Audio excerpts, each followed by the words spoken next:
The Adelaide Crows icon replied to an Instagram comment referring to him as a monkey by saying, "I have no time for this." The comments were posted alongside an image of Betts mingling with fans at Optus Stadium on the weekend.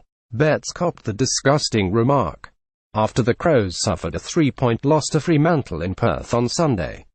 Co-host of Adelaide radio station 5's breakfast programme David Penberthy slammed the moron who wrote the vile slur. "We just wanted to record our utter disgust this morning at the fact that he has been targeted by a half-wit, a moron, a pig of a person on Instagram." Penberthy said on Tuesday, "The bloke Betts is an absolute gem.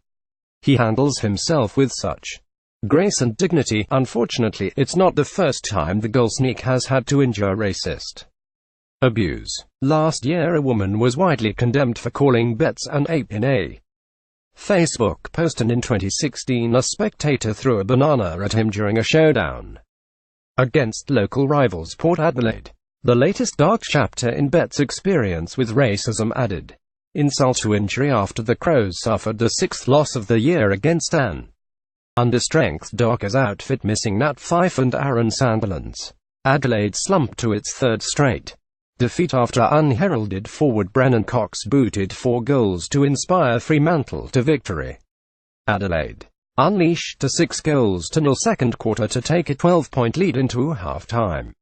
But Fremantle regained the composure after the main break, with Cox booting 4.0 from 19 disposals to lift his team to the 10.11 71 to 9.14 68 win in front of 33,421 fans.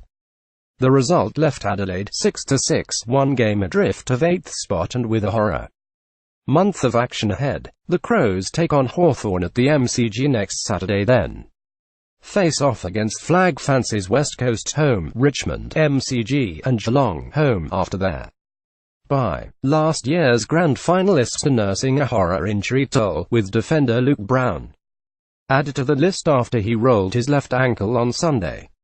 The Crows were already without Rory Sloane, Rory Laird, Tom Lynch, Riley Knight, Brad Crouch, Mish McGovern and Brodie Smith on Sunday. But coach Don Pike hasn't given up hope of getting his team back into contention. "We're not going to just sit and take a woe-is-us attitude," Pike said. "We're going to take an attitude of going, well, we have an obstacle now that is in our way and we need to get past it. We're lacking a little bit of connection, a bit of synergy, which historically has been there."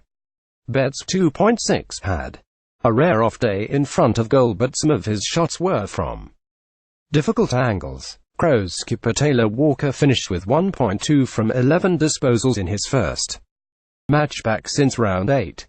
Walker returned 1 week earlier than expected from his mini-preseason, but Pike said he was comfortable with the decision to bring back the veteran. "He performed like a guy that has missed 3 weeks and came back in," Pike said. "If Walker, but it wasn't through conditioning, it was the way the game is." Fremantle defender Alex Pearce is set for a stint on the sidelines after breaking his thumb.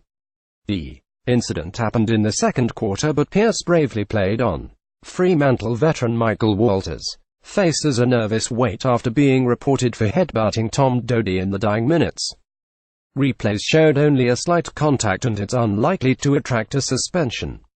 But Walters' punch to the gut of Jake Gully, which occurred just seconds before the headbutt, could cost him a week. "It wasn't the action we wanted. Michael would have known that." Dockers coach Ross Leon said, "We'd like him to be a bit fiery, but at the right